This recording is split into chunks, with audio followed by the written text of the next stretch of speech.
कहानी की शुरुआत में हम अर्नव नाम के एक लड़के को देखते हैं। वो अपने पेरेंट्स के साथ अपने फियांसे के घर से जब वापस आ रहा था, तभी जंगल के रास्ते में अचानक से उसकी कार के सामने एक बूढ़ी औरत आ गई। अर्नव उसे देख नहीं पाया और उस औरत का एक्सीडेंट होकर वो मारी गई। ये सरासर अर्नव की गलती थी, लेकिन अपने बेटे के जेल जाने के डर से अर्नव के पेरेंट्स पुलिस से ये झूठ बोल देते हैं कि एक्सीडेंट में अर्नव की गलती नहीं थी। वो औरत जानबूझकर अर्नव की कार के सामने आई थी सुसाइड करने के लिए, अपनी जान लेने के लिए। पुलिस ऑफिसर जब उसके गांव में आके पूछताछ करते हैं तो पता चलता है कि वो बुढ़ी औरत गांव से दूर जंगलों में एक छोटी सी झोंपड़ी में रहा करती थी। गांव के सभी लोग उससे डरा करते थे क्योंकि हर महीने वो गांव के कुत्तों को उठाकर ले जाया करती थी। न जाने वो उनके साथ क्या करती थी। पुलिस छानबीन करते हुए जंगल में उस औरत की झोंपड़ी तक पहुंच जाती है, जहां उन्हें डरी सहमी एक लड़की दिखाई देती है। इस लड़की का नाम है रुखसाना और वो जो औरत अभी मरी थी, रुखसाना उसी की बेटी थी। पुलिस रुखसाना को बताती है कि तुम्हारी मॉम की डेथ हो गई है और तुम्हें हमारे साथ शहर चलना होगा।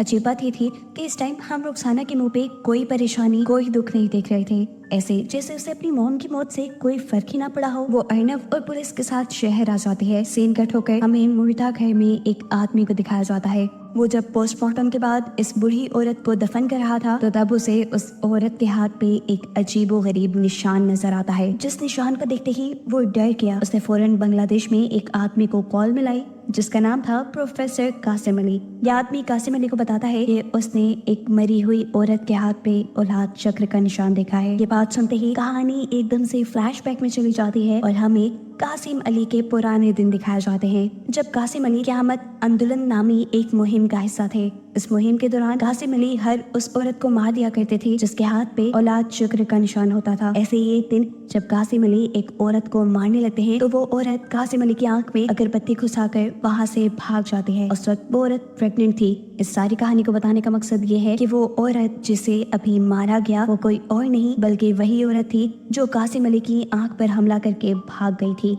जिसका पता अब कई सालों बाद कासिम अली को चला था। यहाँ प्रेजेंट टाइम में हम देखते हैं कि जब रुखसाना पुलिस से बात कर रही थी तो वो काफी डिस्टर्ब थी। उसने पुलिस से कहा कि उसे अगरबत्ती से डर लगता है। इन सारी चीजों के दौरान हम देखते हैं कि वो आदमी जिसने कासिम अली को उसकी मॉम के मरने की खबर दी है वो भी चुपके से उसके ऊपर नजर रखे हुए था। सारी लीगल फॉर्मेलिटीज कंप्लीट होने के बाद अर्नव रुखसाना को उसके जंगल वाले घर में छोड़ने के लिए चला जाता है, जहाँ रुखसाना को रुखसाना की मरी हुई माँ के एलियंस आते हैं जो रुखसाना को अपने पास बुला रही थी। यही अब इसी झोंपड़ी में रुखसाना को किसी के जोर जोर से सांस लेने की आवाजें आने लगती हैं, जिससे डर कर रुखसाना वहाँ से भाग जाती है। अगले दिन दिखाया जाता है कि कासिम अली अपने कुछ लोगों के साथ रुखसाना को उसकी झोंपड़ी में पकड़ने के लिए आए थे, लेकिन रुखसाना तो उनके आने से पहले ही भाग चुकी थी। यहाँ कासिम अली को रुखसाना का एक बाल मिलता है जिसे वो अपने पास संभाल कर रख लेते हैं। हम देखते हैं कि रुखसाना भाग भाग कर अर्नव के घर आ चुकी थी। वो बहुत ज्यादा डरी हुई थी। उसने काफी सारा टाइम अर्नव के बेड के नीचे गुजारा। एकदम से अर्नव की भी नजर उसके ऊपर पड़ जाती है और अर्नव उसे यहाँ देखकर परेशान हो जाता है। उससे पूछता है तुम यहाँ कैसे आई, जिसके जवाब में रुखसाना कहती है कि कुछ बुरे लोग उसके पीछे पड़े हुए थे जिनसे जान बचाकर उसे भागकर यहाँ आना पड़ा। रुखसाना बताती है मैं उनमें से किसी आदमी को नहीं जानती थी सिवाय एक के। उस आदमी को मैंने अपने बचपन में देखा था। बचपन में भी वो मुझे मारने आया था और मुझे लगता है कि अब भी वो मुझे मारने ही आया है। उसकी मेरे साथ क्या दुश्मनी है मैं ही नहीं जानती। इस आदमी की हमें समझ आ ही गई थी कि वो और कोई नहीं बल्कि प्रोफेसर कासिम अली थे। अब क्योंकि रुखसाना जंगल से यहाँ तक भाग भाग कर आई थी, वो भी नंगे पांव, इसी वजह से उसके पांव बुरी तरह जख्मी थे, जिस पर लगाने के लिए अर्नव उसे एक ट्यूब देता है। वो उसे एक रात अपने घर रुकने की इजाजत दे देता है क्योंकि इस टाइम एक अकेली लड़की का बाहर जाना खतरनाक साबित हो सकता था। लेकिन वो रुखसाना से कहता है कि सुबह होते ही मैं तुम्हें शेल्टर होम छोड़ाऊंगा। सुबह होते ही वो रुखसाना को लेकर शेल्टर होम की तरफ निकल जाता है, लेकिन शेल्टर होम की हालत बहुत बुरी थी। उसमें किसी इंसान का रहना नामुमकिन था। इसीलिए अर्नव फैसला करता है कि वो रुखसाना को कुछ और दिन अपने ही घर रखेगा। जितने दिन रुखसाना अर्नव के घर पे थी, हम नोटिस करते हैं कि रुखसाना आम इंसानों से कई मुख्तलिफ है। उसे शहर के तौर तरीके नहीं आते। वो डस्टबिन से खाना निकाल कर खाती है, अजीबोगरीब तरीके से चलती है। लेकिन एक अच्छी बात ये भी थी कि रुखसाना बहुत अच्छी पेंटिंग करती थी। उसके पास हर टाइम एक नेल कटर होता था जिससे हर रोज वो अपने नेल काटा करती थी क्योंकि रोज उसके नेल आम इंसानों से कहीं ज्यादा बढ़ जाया करते थे।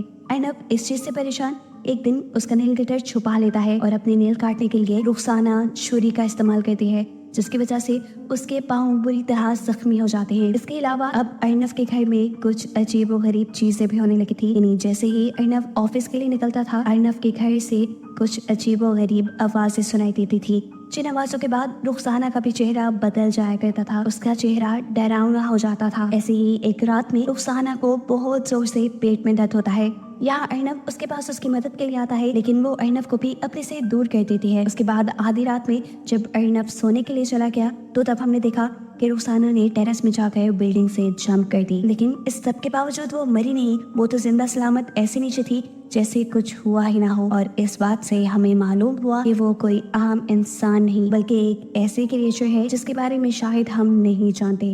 وہ یہاں نیچے جا کر سوسائٹی کے ڈاگ کے اوپر حملہ کر دیتی ہے اور برے طریقے سے کسی ویمپائر کی طرح اس کا خون چوستے ہوئے اسے مار دیتی ہے۔ سین کٹ ہو کر ہمیں قاسم علی کو دکھایا جاتا ہے جو ایک بندھی ہوئی عورت کے پاس آئی ہے۔ قاسم علی نے اسے کافی سال سے اپنی قید میں رکھا ہوا تھا۔ قاسم علی کے سامنے آتے ہی اس عورت کا چہرہ بگڑ جاتا ہے، اتنا خراب ہو جاتا ہے کہ دیکھنے کے قابل نہیں رہتا، ایسے جیسے وہ کوئی بھوت ہو۔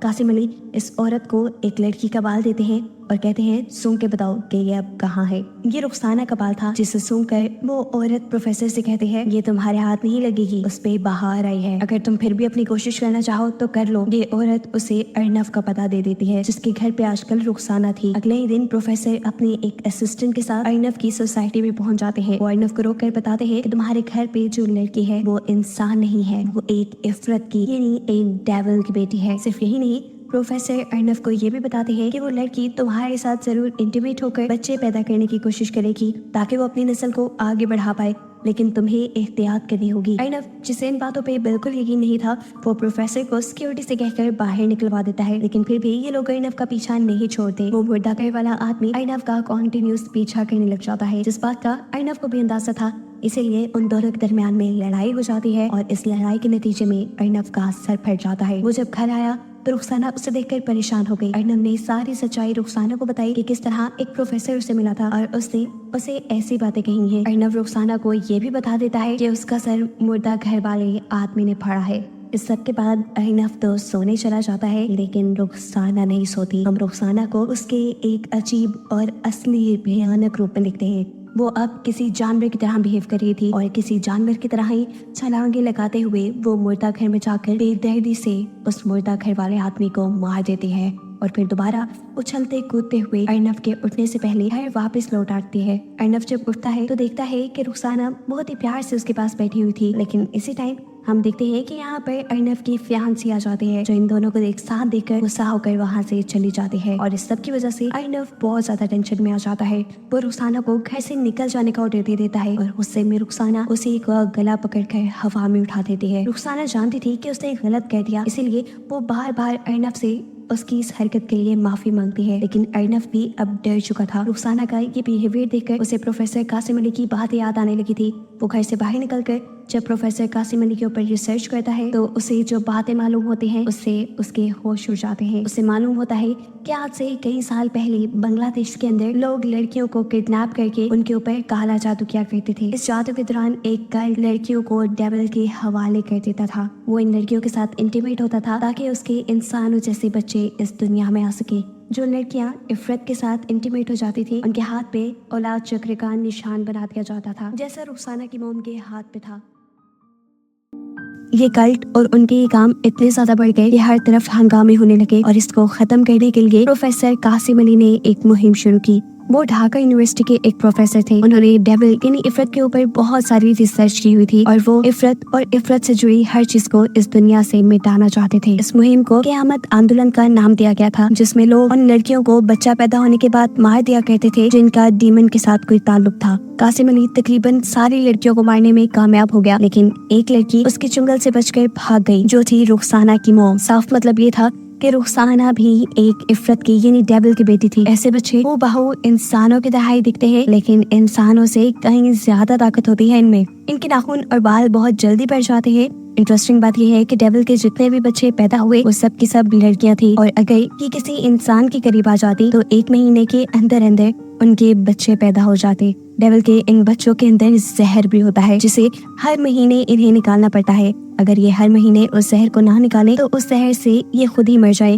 काफी सारी ऐसी लड़कियां इंसानों का शिकार करके इंसानों में अपना जहर डालकर उन्हें मार दिया करती थी, लेकिन रुखसाना और उसकी मॉम इस काम के लिए कुत्तों को मारती थी। अब अर्नव, जिसे सारी हकीकत पता चल चुकी थी, वो बहुत उदास घर लौटता है और यहाँ रुखसाना एक और मर्तबा उससे माफी मांगने लग जाती है। यहाँ रुखसाना अर्नव को बताती है कि वो भी प्रेग्नेंट है और अर्नव ये सुनकर पूरी तरह शॉक रह जाता है। डरकर वो रुखसाना को जंजीरों से बांध देता है और प्रोफेसर कासिम अली को अपने पास बुलाता है। प्रोफेसर कासिम अली रुखसाना के ऊपर बहुत जुल्म करते हैं, उसे बहुत मारते पीटते हैं और अर्नव उसे यहीं पर हेल्पलेस छोड़कर चला जाता है।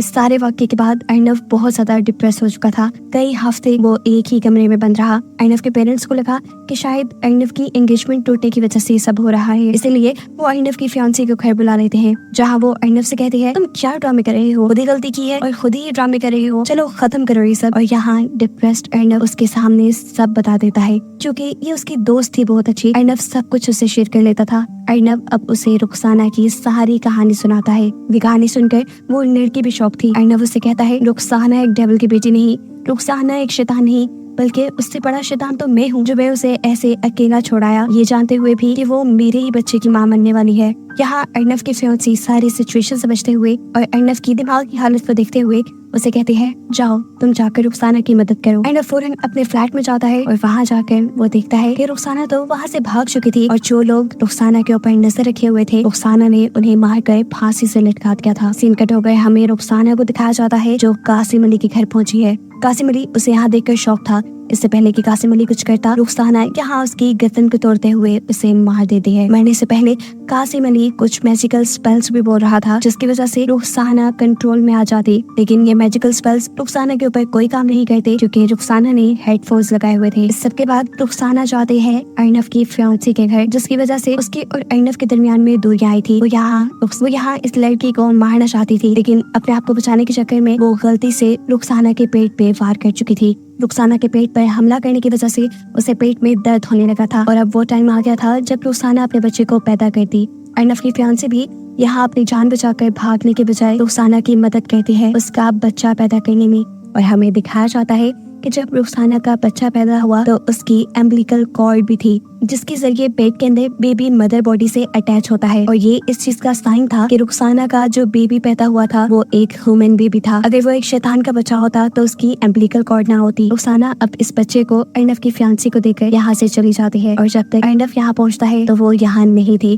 अर्नव उसे ढूंढते ढूंढते उसी जंगल तक पहुँच जाता है जहाँ मूवी के स्टार्ट में उसने पहली मर्तबा रुखसाना को देखा था। रुखसाना उसे यहाँ मिल भी गई। वो अर्नव को बताती है कि उसका बच्चा एक इंसान है, कोई शैतान का बच्चा नहीं, और ऐसा सिर्फ इसलिए हुआ था क्योंकि वो अर्नव से सच्चा प्यार करती थी। आज रुखसाना का वो दिन भी था जब उसकी बॉडी के अंदर जहर बहुत भरा हुआ था। वो चाहती तो यहाँ अर्नव को मार देती, लेकिन वो अर्नव को कुछ नहीं करती और इस तरह उसका जहर उसे ही मार देता है, जिसे दिखाते हुए ये कहानी यहाँ खत्म हो जाती है। लेकिन कहानी के आखिर पे मैं आपको बता दूं कि रुखसाना के मरते साथ ही डेविल के सभी बच्चे मारे गए थे और ये काम कासिम अली ने आज से कई साल पहले ही कर लिया था। उस टाइम बस रुखसाना की मॉम भाग गई थी, जिसकी वजह से एक रुखसाना ही डेविल की बेटी थी जो मारी नहीं गई। उसका बेटा भी पूरी तरह इंसान था और ये दुनिया अब इफरत यानी डेविल के कर्ज से आजाद थी।